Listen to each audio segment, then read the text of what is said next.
आयुष्य जगायला सोपे करणारे भगवद्गीतेचे अनमोल विचार. जो मनुष्य कोणत्याही चांगल्या कामात गुंतलेला असतो, येणाऱ्या काळात त्याचा अंत कधीही वाईट होत नाही. मनुष्याने निर्भय, शुद्ध आणि आध्यात्मिक बनले पाहिजे. जीवनाचा आनंद घ्या, उदार मनाने बोला, कोणावर क्रोध करू नका, कोणाचे वाईट चिंतू नका, सर्वांशी सद्भावाने वागा. कर्माचा नियम सांगतो की प्रत्येक घटनेचे एक कारण आणि परिणाम असतो. समान रीतीने केलेल्या कार्याचे परिणाम वेगवेगळे असू शकतात. हे फक्त यावर अवलंबून असते की तो कर्मकर्ता कसा आहे. ज्याप्रमाणे अग्नी एका लाकडाला जाळून राख करते, त्याचप्रमाणे ज्ञान तुमच्या आत चालणाऱ्या सर्व द्वैत कार्यांना भस्म करून तुम्हाला आंतरिक शांती प्रदान करते.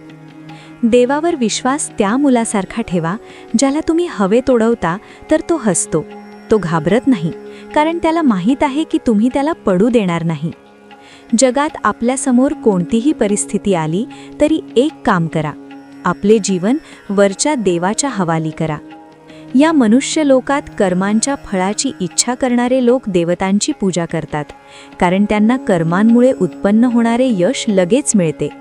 ब्राह्मण, क्षत्रिय, वैश्य आणि शूद्र या 4 वर्णांचा समूह गुण आणि कर्मानुसार माझ्याद्वारे रचला गेला आहे. अशा प्रकारे या सृष्टीच्या निर्मिती इत्यादी कर्मांचा करता असूनही मला अविनाशी परमेश्वराला तू वास्तविकतेत अकर्ताच समज. कर्मांच्या फळात माझी आसक्ती नाही, म्हणून कर्म मला लिप्त करत नाहीत. इथे श्री देवाच्या म्हणण्याचा भाव आहे की कर्म करा, पण फळाच्या इच्छेने नाही. फक्त आपले कर्म करत जा आणि पुढे वाढत जा. पूर्वीच्या काळात पूर्वजांनीही माझ्या सांगितलेल्या नियमानुसारच कर्मे केली आहेत आणि मोक्ष प्राप्त केला आहे. म्हणून जर तुलाही मोक्ष मिळवायचा असेल तर पूर्वजांनी नेहमी केलेली कर्मेच कर. ज्याची आसक्ती पूर्णपणे नष्ट झाली आहे, जो आपल्या देहावर अभिमान करत नाही आणि जो ममत्व रहित झाला आहे, ज्याचे चित्त सतत परमात्म्याच्या ज्ञानात स्थित राहते, तो कर्मयोगी आपले कर्म यज्ञासारखे करतो आणि मोक्ष प्राप्त करतो. जो आपले सर्व काही परमात्म्याला अर्पण करतो, ज्याच्यासाठी परमात्माच सर्व काही आहे, जो आपल्या प्रत्येक कर्मात परमात्म्याला पाहतो आणि प्रत्येक कर्म परमात्म्यासाठी करतो, तो कर्मयोगी मोक्षाचा अधिकारी असतो. जो मनुष्य माझ्यावर परमप्रेम करून हे परमरहस्य असलेले गीताशास्त्र माझ्या भक्तांना सांगेल, तो मलाच प्राप्त होईल, यात कोणताही संशय नाही. त्याच्यापेक्षा माझे प्रिय कार्य करणारा मनुष्यांमध्ये कोणीही नाही, तसेच पृथ्वीवर त्याच्यापेक्षा माझा प्रिय दुसरा कोणी भविष्यात असेलही नाही. जो मनुष्य श्रद्धापूर्वक आणि दोषांशिवाय या गीताशास्त्राचे श्रवण करेल, तोही सर्व पापांपासून मुक्त होऊन माझ्या परमधामला प्राप्त होईल. जीवनातील सर्वात महागडी गोष्ट आहे तुमचा वर्तमान. जो एकदा निघून गेला तर संपूर्ण जगाची संपत्ती देऊनही त्याला आपण खरेदी करू शकत नाही. श्रीकृष्ण म्हणतात, मनुष्य आपले जीवन सरळतेने जगू शकतो, पण तरीही तो कधीही सरळ जीवन जगू शकत नाही. तो नेहमी चिंतांनी घेरलेला असतो. तो भूतकाळातील गोष्टींचा विचार करून त्रस्त राहतो. तो मृत्यूला घाबरू लागतो. तो ना आपले जीवन योग्य प्रकारे जगू शकतो आणि ना मृत्यूला मिठी मारू शकतो. ज्ञानी व्यक्ती ना मेलेल्या व्यक्तीचा शोक करतात आणि ना त्यांचा शोक करतात जे अजून जिवंत आहेत, कारण त्यांना माहीत आहे की जो मेला तो पुन्हा जन्म घेईल आणि जो जिवंत आहे तो एक दिवस नक्की मरेल. कान्हा म्हणतात, तुझ्या गेलेल्या कालाला मी ठीक करू शकत नाही, पण तुझ्या वर्तमानात जर तू चांगले कर्म करशील तर तुझा येणारा उद्या मी नक्की उजळवीन.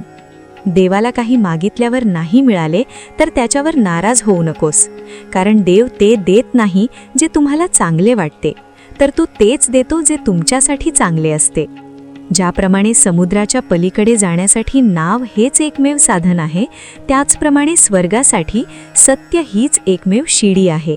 आपण नाही बोललो तरी तो ऐकतो, म्हणून त्याचे नाव परमात्मा आहे. तो नाही बोलला तरी आपल्याला ऐकू येते, त्याचंच नाव श्रद्धा आहे. कान्हा म्हणतात, मी पृथ्वीचा मधुर सुगंध आहे, मी अग्नीची उष्णता आहे, मी सर्व जिवंत प्राण्यांचे जीवन आणि संन्याशांचा आत्मसंयम देखील मीच आहे. भगवान म्हणतात, जो मनुष्य गीतेचे हे रहस्य भक्तांना धारण करवतो आणि त्यांच्यात याचा विस्तार आणि प्रचार करतो, तो मनुष्य मला अत्यधिक प्रिय आहे. मित्रांनो, मला पूर्ण विश्वास आहे की हा व्हिडिओ संपूर्ण शेवटपर्यंत पाहिल्यानंतर आणि शांत मनाने यातील गोष्टी ऐकल्यानंतर आणि समजून घेतल्यानंतर तुमच्या मनाला केवळ असीम शांतीचा अनुभव आला नसेल, तर तुमच्या विचारांमध्ये आणि जीवनातही खूप सकारात्मक बदल नक्कीच येतील. मी म्हणू शकते की जो कोणी हा गीतासार संपूर्ण शेवटपर्यंत ऐकतो आणि या ज्ञानाला आपल्या जीवनात उतरवतो, त्याला आपल्या प्रत्येक समस्येचे, प्रत्येक अडचणीचे समाधान नक्की मिळते. त्याला ते सर्व काही मिळते जे तो मिळवू इच्छितो. नेहमी लक्षात ठेवा की खोटं, धोका आणि बेईमानी तुम्हाला थोड्या वेळासाठी आनंद तर देतील, पण त्याची किंमत तुम्हाला भविष्यामध्ये नक्कीच चुकवावी लागते. जे लोक मनाने चांगले असतात, धोकेबाज लोक त्याचा खूप फायदा घेतात. ज्या व्यक्तीला कोणत्याही आपल्या माणसाकडून धोका मिळतो, ती व्यक्ती कोणावरही भरोसा ठेवण्याआधी 1000 वेळा विचार करते. नेहमी लक्षात ठेवा, आज जे कुटुंब तुम्हाला श्रीमंत वाटत आहे, त्यांच्या कुटुंबातील एक तरी व्यक्ती अशी नक्की होती जो गरिबीची साखळी तोडून पुढे गेला होता. तुम्ही स्वतःला विचारा की तुमच्या कुटुंबासाठी ती साखळी तोडणारे तुम्ही आहे का? जगातला सर्वात उत्तम मुखवटा असा आहे जो सगळ्यांची तोंड बंद करतो. चांगले नक्की व्हा, पण ते सिद्ध करण्याचा प्रयत्न कधीही करू नका. गर्दीत ते माझ्या हाताला हात लावून जातात. काही लोक गळाभेट नक्की घेतात, पण शेवटी विश्वासघात करून जातात. सुखी होण्याच्या नादात जो पूर्ण आयुष्य दुःखी राहतो, त्यालाच माणूस म्हणतात. जग मनाबद्दल बोलतं, पण प्रेम आजही चेहऱ्यावरूनच होतं. हा काळ देखील निघून जाईल. तुम्ही फक्त थोडा संयम ठेवा.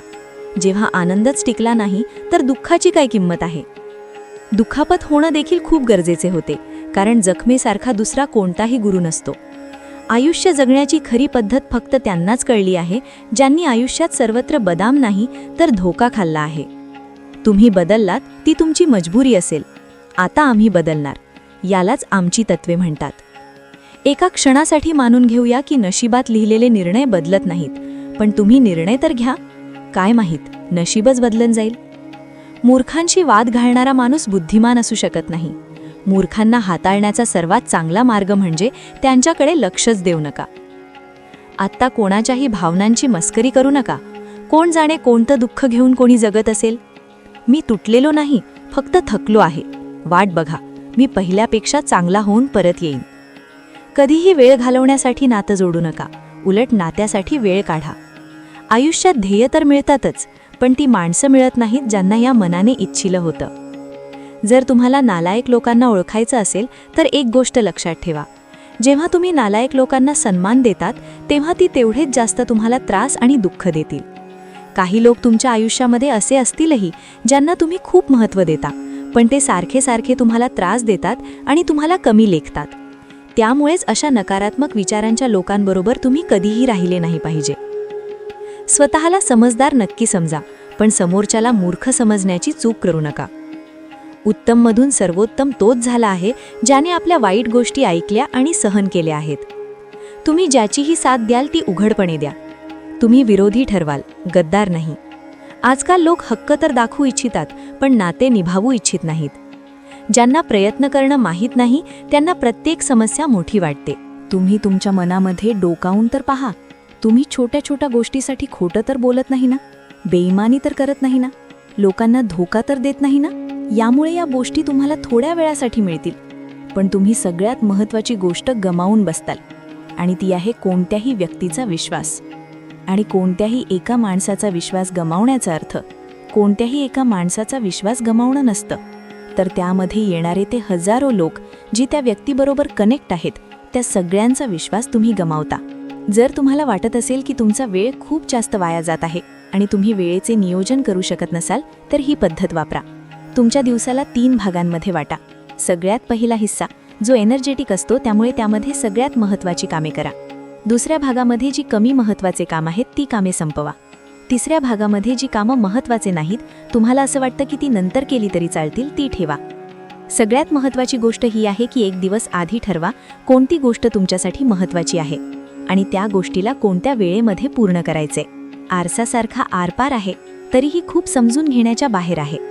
कोणाला आपल्या जीवापेक्षा जास्त आपलं समजण्याचं फळ दुःख आणि अश्रूंशिवाय दुसरं काही मिळत नाही.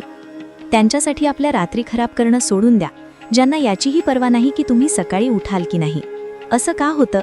अनेकदा जे लोक दुसऱ्यांच्या जखमा भरतात त्यांना स्वतःसाठी कोणी आधार मिळत नाही. द्वेष केल्याने एखाद्याचं महत्त्व वाढतंच, त्यापेक्षा माफ करून त्याला शर्मिंदा करावं. खोट्या आशा देणारे हे जग आहे. बोलत नाही पण सोडून निघून जातात. नाईलाजाने आम्ही या जगाच्या चालीरीती शिकलो. जेव्हा मन भरून जातं तेव्हा प्रत्येक माणूस विसरून जातो. लोकांचे बोलणे मला समजतं, फक्त लोकांना त्यांच्या बोलण्याची लाज वाटू देणं मला आवडत नाही. आमच्यासारखं डोळ्यात गर्व घेऊन ओठांनी कोण हसतं? आम्ही जसं जगतोय तसं कोणी जगून तर दाखलावं. आजच्या वेळेत तोच माणूस यशस्वी आहे ज्याला तुटलेलं जोडणं आणि रुसलेल्याला मनवणं येतं. जे लोक कोणा बेफिकीर व्यक्तीवर अतिप्रेम करतात ते डोक्यापासून पायापर्यंत उद्ध्वस्त होतात. जे एकाकी रात्रीत कोणा व्यक्तीसाठी जागत राहतात त्यांनाच गमावण्याचं दुःख काय असतं हे माहीत असतं. प्रेम जर खरं असेल तर ते कधीही बदलत नाही, ना वेळेनुसार आणि ना परिस्थितीनुसार. आयुष्यात आम्ही कधीही काही मागितलं नाही. ज्याला आपलं मानलं त्याला कधी मिळवलं नाही. ज्याला मिळवलं त्याला असं गमावलं की आयुष्यात कोणी आलंच नाही. तुमच्या चेहऱ्यावर नेहमी हसू टिकवून ठेवा. आयुष्यात काही चांगले तर काही वाईट लोक येत जात राहतात.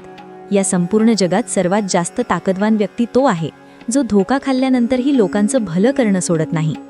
पुस्तकांमध्ये तर आपण काही दुसरंच वाचतो, पण आयुष्य तर काही वेगळंच शिकवतं. काही लोक गणितात नक्कीच कच्चे असतात, पण वेळ आल्यावर सगळ्यांचा हिशोब करतात. तोंडाने माफ करायला वेळ लागत नाही, पण मनाने माफ करायला संपूर्ण आयुष्य निघून जातं. एकटं राहणं आणि एकटं रडणं माणसाला खूप मजबूत बनवतं. जे सहज मिळतं ते कायम टिकाऊ नसतं, आणि जे कायम टिकाऊ असतं ते सहज मिळत नाही. मी आयुष्यात त्याच्याशिवाय काहीच मागितलं नाही, आणि आयुष्याने मला सगळं दिलं, फक्त त्याला सोडून. चला आता नवी सुरुवात करूया. जी अपेक्षा दुसऱ्यांकडून केली होती ती आता स्वतःकडून करूया. जेव्हा परिवारातील लोक अप्रिय वाटू लागतात आणि परके आपले वाटू लागतात तेव्हा समजून घ्या की विनाशाची वेळ सुरू झाली आहे. मी आशा करते की तुम्ही या व्हिडिओमधून खूप काही शिकला असाल. व्हिडिओला लाईक करून कमेंटमध्ये जय श्री कृष्ण लिहायला विसरू नका.